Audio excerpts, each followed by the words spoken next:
Salut les créatifs, aujourd'hui on va pimper la terrasse. J'ai fait un dessin sur l'iPad pour avoir une idée du rendu final et spoiler alerte, j'adore. Alors c'est parti. On va commencer par retaper le coffre de rangement, qui ressemble pour l'instant à ça. On sort donc le matériel, une nappe, du vernis à bois, un récipient, un pinceau, des stickers et du papier à poncer. Première étape, le ponçage.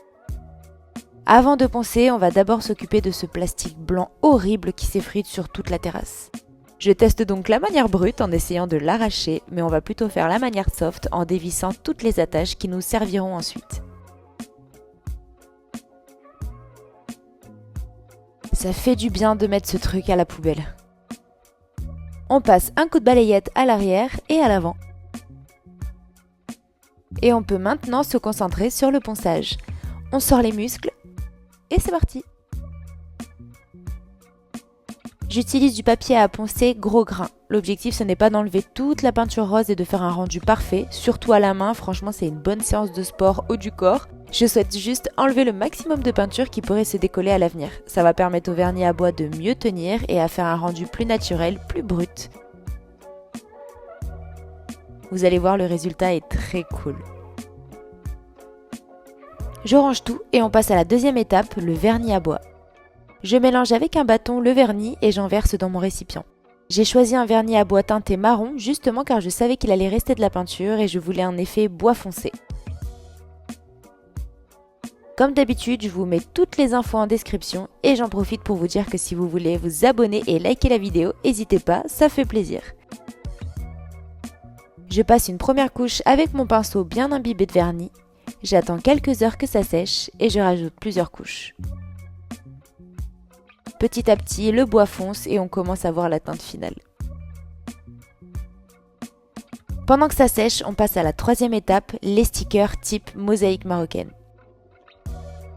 J'en ai commandé plusieurs, il y a énormément de choix sur internet. J'ai choisi une grande taille de carreau et le vert comme couleur principale. Je passe un petit coup de propre sur le meuble afin que les stickers adhèrent bien. Je trie tous mes carreaux pour avoir l'ordre que je souhaite. Et c'est parti pour un timelapse collage mosaïque. C'est tout simple, ce sont des autocollants. Quand ça dépasse, je découpe au cutter sur ma planche à découper de scrapbooking et j'enchaîne selon l'ordre que j'ai prévu au préalable.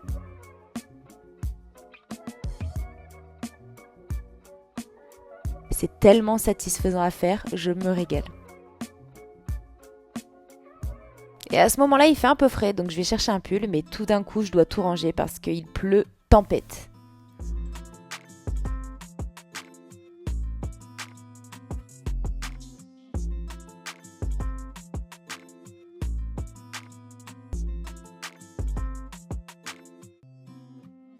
On se retrouve le lendemain, grand soleil. Et regardez-moi ce beau bois, c'est exactement ce que je voulais. Je suis tellement contente que je m'emballe carrément sur le cadrage vidéo. Je zoome, je dézoome et on rezoome. Enfin bref, on s'éclate quoi. Enfin bon, c'est reparti pour la mosaïque sous le soleil. Et vous avez compris le principe, je termine la face principale et ensuite je fais le côté.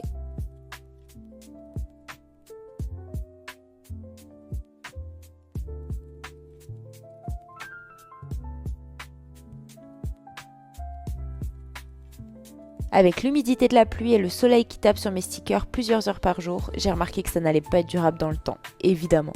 Donc je teste mon vernis à bois sur un bout de sticker, ça me plaît, ça fait même un côté vintage marron, donc on est reparti pour un vernissage complet du meuble, ce qui va préserver ma décoration dans le temps. Je passe aussi sur les bords intérieurs, sur la face côté mur sans sticker et sur les coins extérieurs du meuble. Je mets plusieurs couches.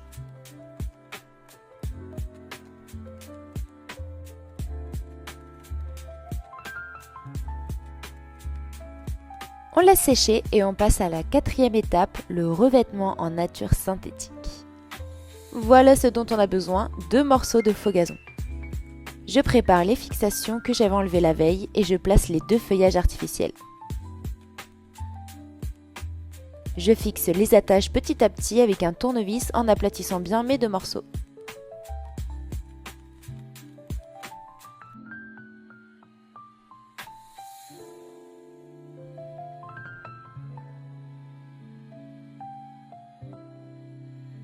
Je vois que c'est légèrement trop long, donc je découpe ce qui dépasse et je continue de fixer les bords.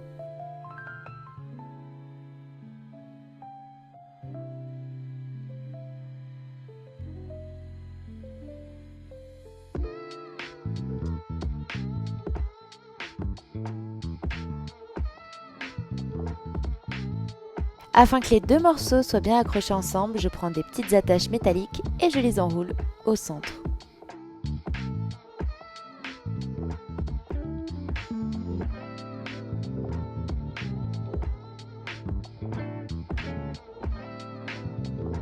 J'ajoute la fixation centrale et en testant ma porte, je remarque qu'avec le poids et la gravité, les bords s'affaissent et les fixations ne suffisent pas.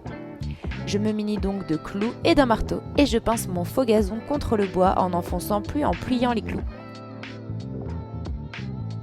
Et là, c'est parfait, ça tient bien. J'assemble mon coffre de rangement et je sais pas ce que vous en pensez, mais je trouve que ce meuble a glow up de façon incroyable.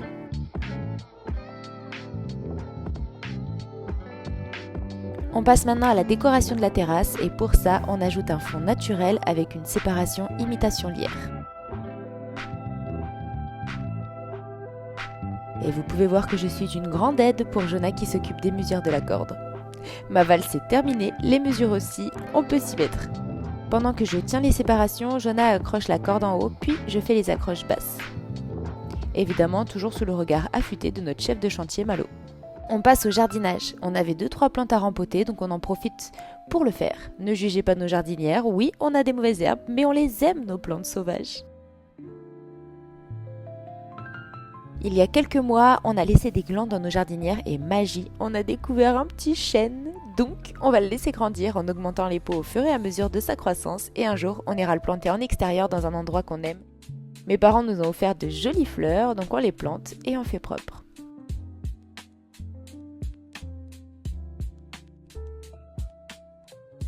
Nettoyage de la terrasse pour passer à la dernière étape, le faux gazon.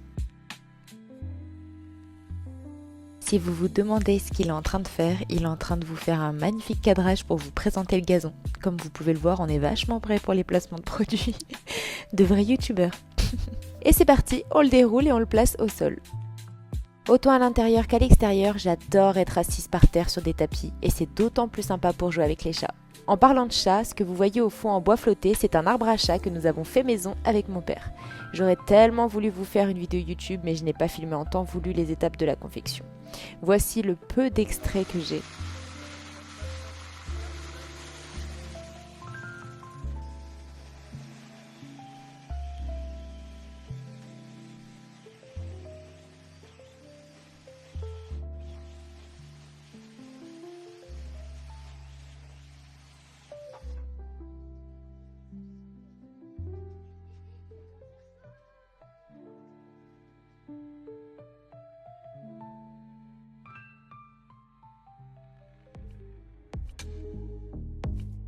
Nous avons ainsi notre nouvelle terrasse, cosy, avec une ambiance paisible et naturelle comme on le souhaitait. J'espère que cette vidéo vous a plu et comme d'habitude, je vous laisse avec des petits plans vidéo sympas et je vous dis à bientôt.